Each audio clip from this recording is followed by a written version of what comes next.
what's exciting for you on the next horizon of with regard to transitions or rebounding or NLP or like your like mastery of your, Mm. you know. Well, I've had an in-between time as far as teaching and work. For you. I've been teaching the last 3 years, but I've also been living in Taos, New Mexico mostly, and then bouncing into Austin.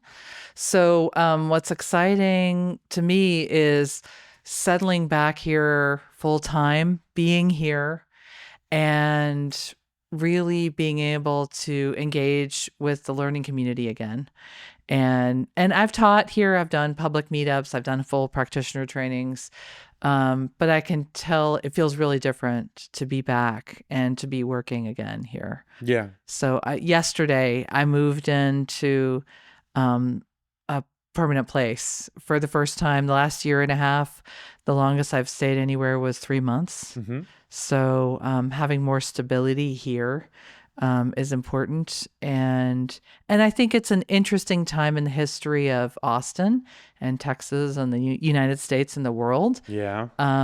And there's things happening that people are inviting me to help with in ways that are really different than I've been invited before. How so? I think people struggling with matters of the heart related to their place in society, to their place in the world. And some people want to make big changes about their location in the world. And some people are resolved to stay and try to change the world from their position. How do I contribute and invite transformation in the world? Yeah. How do I change myself? Yeah. And set goals? How do I feel included? Yeah. In our in our culture? Yeah. Which seems like stuff that you're excited to help folks with. Yeah. Well, and they formulated these questions, so I'm doing my best to facilitate them to answer them for themselves. Right. And I think NLP has a lot of room, and the practitioner training in particular has a lot of room for people finding their questions in a deep way, not in a surface way, but in an experiential way, in a DIY way, where the answers are then, they belong to whoever is seeking them. And I love that. I love that. And I think we need more of that. Also, I think perspective taking, there's a bunch of models in NLP, and I teach them as early as I can possibly teach them in the whole series, because I think those perspective taking exercises, attention experiments, whatever you want to call them, are something that we lack culturally. We are not shifting into other people's positions and checking out their worldview. We're going, we're blaming, we're saying you're wrong, or how could you do this dumb thing, instead of really shifting into their point of view. Curiosity, open-mindedness, inviting dialogue. We're canceling. Instead of saying like, how'd you get there? Yeah. And it's hard to do because sometimes it does seem like that it's a dumb idea. Sometimes it does seem like they're wrong, and clearly they're going to hurt me. So it's not a trivial practice. It takes a lot of compassion for self and other. And I think it's the way through. I agree.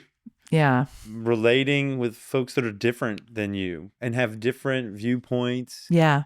Whether that's political, religious, it's the way we can understand other human beings and how they got there. Because I'm sure there's some way we can relate. And then learn from each other. Yeah. And sometimes it's about what I'm afraid of versus what I love. That's one of the hardest ones to me to perspective take. What I'm afraid of versus what I love. Yeah. And it's a common difference right now that I hear. So that's where those are the questions I'm being asked to facilitate people with. And so I'm excited about that they're involving me.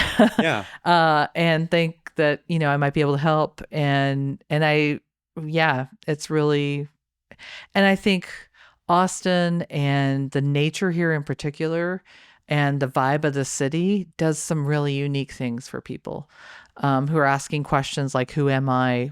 How do I fit in the world?" I think it's a town that invites people to ask those questions, Yeah. and I like being involved in that. Yeah. Yeah. What I'm hearing is coming back to Austin from Taos, Mm-hmm. building community, investing in the city, and building kind of your communities around Mm-hmm. communities of practice, and Yeah. also excitement in the types of questions that you're hearing, Yeah. and exploring those with folks, helping them come to answers. Yeah. And like I started the Austin NLP Meetup in 2003 with Mm-hmm. 5 of my friends. Mm-hmm. I started the free day of NLP in 2013 here. Mm-hmm. So, I mean, there's a long history of NLP and community, and this particular variety of NLP that's about understanding, compassion, excellence, all those things. So it's nice to be reconnecting with all of that too. Yeah. So there's Yeah. probably a big community that you always have been tapped into. Now you'll just be more present with in Yeah. a regular way. Yeah. Yeah. Yeah. Yeah. You got it.